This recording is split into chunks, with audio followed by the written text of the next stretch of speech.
there, Charlie. Thanks for having us behind the scenes today at Public Works. I know you've got some interesting stuff to show us about snow operations. So tell us, what's new here? Good. So, well, I'm new. So my name is Charlie Henderson. I'm the Director of Municipal Operations here for the City of Nelson. New for end of 2023 and beginning of 2024. And moving forward, we have introduced our brine making equipment. So we have a full basic production facility down here at Public Works. We also are implementing our Beet Juice Program as well, and we'll discuss further about that and when we're going to use it. Yeah, thanks, Inger. Okay, so you've got these big tanks behind you. So what does this mean for snow operations? What's in these tanks and how does this work? What we have here, Ginger, is our brine maker.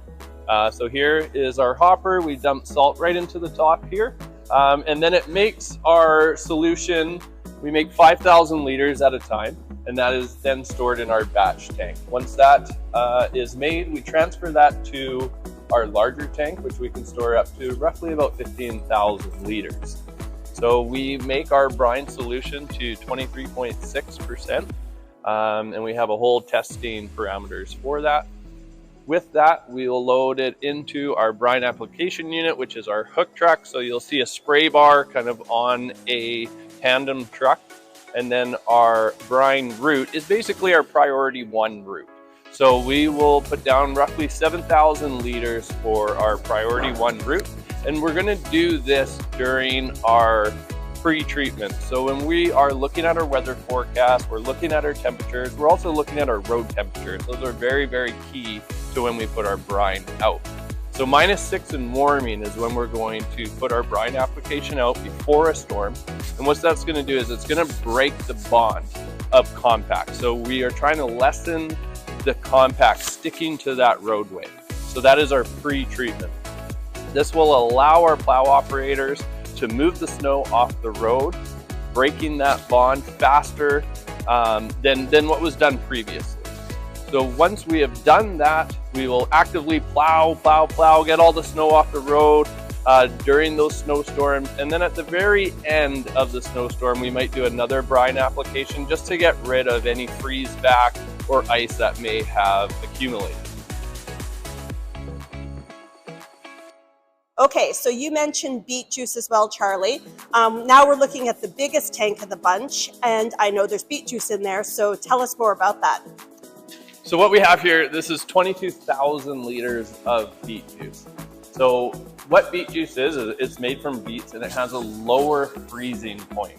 So I talked about -6. -6 is really that critical temperature. -6 and warming is when we use salt brine. But anything cooler than -6 is when salt brine is going to freeze. So we want to add something or strictly use something that will do better in colder temperatures. So from -6 to about -15, we'll be using beet juice. Beet juice will also just help break that bond. It'll help break down some compact. It'll help with pre-treatment. And basically what beet juice is it is a solution that we have purchased. We don't produce it. And it has beet raffinate in it, as well as it is mixed with salt brine.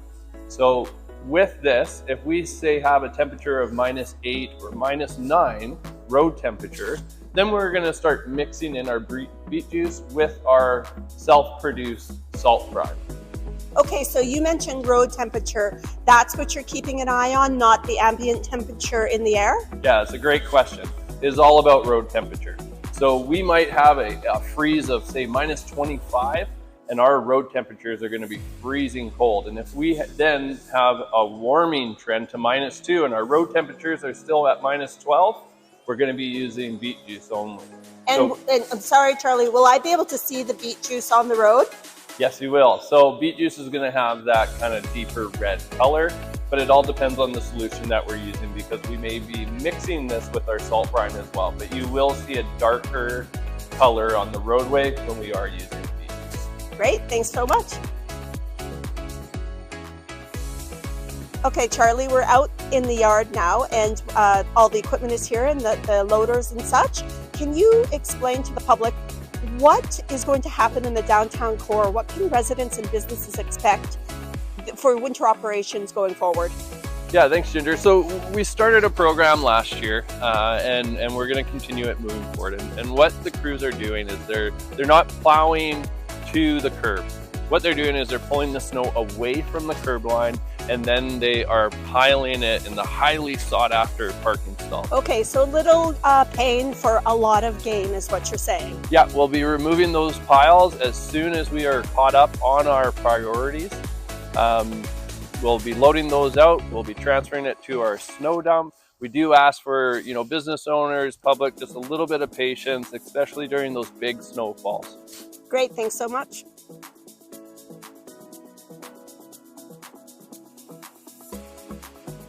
Okay, Charlie, so now we are in front of a snowplow truck.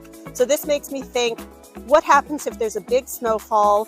We get up in the morning, we're all heading out to work and school. What does that mean for residents? How do we navigate the streets of Nelson after a big snowfall? So here at Operations, our deployment strategy is priority one. Priority one includes emergency routes, our transit route, which includes our school zones and our downtown core. So when you wake up in the morning, everybody should be familiar with our priority one route. Now our priority one route is about 65% of our road network. Please ensure that you're going from your door to the nearest priority one route, because once we have plowed and safed up that priority one route, that's when we start branching out to our priority 2, 3s, 4s, and lastly our priority 5. Okay, so we talked about priority one routes. Can you elaborate on the other routes and what that means for residents? Sure. So we have our priority 2. So what is priority 2? Those are our major hills, and those are also our critical utility infrastructure routes.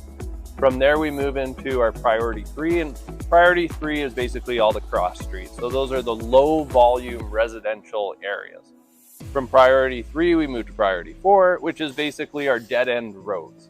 So anything kind of like a Perrier lane, that is a dead end road. And then finally is our priority 5. Priority 5 is our alleys and our dead end alleys. So anybody with a laneway home, you're on a priority 5. Okay, and we talked a little earlier behind the scenes, and you talked about knowing your neighborhood. So if you came out in the morning and for example, let's use Cedar Street, that's one that gets shut down pretty quick after a huge snowfall. What would you tell people in their own neighborhoods? Understand that a priority 2 is our major hills. So we're running at a 24-hour shift right now. So we have crew on 24 hours a day. They're gonna work those priority 1 routes. So we might not be finished our priority 1 route by 7 a.m. So please ensure that you're going straight to that priority 1 route and not going down a Cedar Street, as if it's actively snowing, we're still on that priority 1. Great, and all of these priorities are laid out at nelson.ca/winter. So for the public, you're welcome to go there and get more information. Charlie, thank you so much for going behind the scenes today. Do you have any final words about snow operations for the public? I really appreciate the residents' patience. We live in this beautiful community surrounding with beautiful mountains. Unfortunately, we receive quite a bit of snowfall. So I really appreciate everybody's patience, especially during those active big snowfalls. Please give our crew and equipment space to work, but we do appreciate your guys' patience. Thank you, Charlie.